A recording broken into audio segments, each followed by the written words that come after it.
Some Tulsa residents are out hundreds, even thousands of dollars after putting down a deposit on what they thought would be their next home, only to find out that that home was in some cases unlivable. Yeah, that's why they contacted the 2 News problem solvers, and 2 News anchor Dina Silk found out the company involved and its owner are no strangers to bad press. Well, I looked up Tulsa Homes for Rent online, and it gave me the site habitatforhope.org. Stephen King was excited to get his wife and 3 kids into a home they could call their own, but that excitement turned to anger before they ever moved in. The wall started sparking, the electric couldn't be turned on, the gas lines have been ripped out of the house underneath. Stephen says he had paid down a deposit and 4 months' rent for a total of $2,400.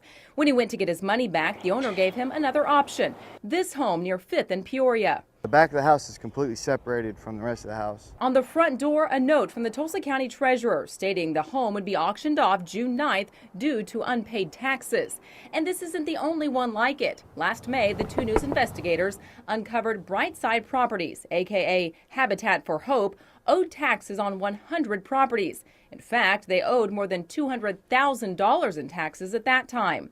The owner, Rod Spurland, who also goes by the name Mark Savage, would not answer our questions or phone calls then, and we're not alone. He's blocking my phone calls. I've left messages and they got hateful with me. Stephanie Thompson put down a $400 deposit on a home but changed her mind within the allotted 48 hours. She wants her money back, but just like Stephen, she's getting the runaround from Habitat for Hope. They said, well, every time you come up here or every time you call in about it, we're going to take an amount off. The 2 News problem solvers reached out to Mr. Spurlin at Habitat for Hope. Like everyone else, our calls were not returned and no one was at the office. We did some digging and found the business has an F ranking from the Better Business Bureau. An alert says multiple complaints have been filed against the company and the owner has failed to respond to any of them.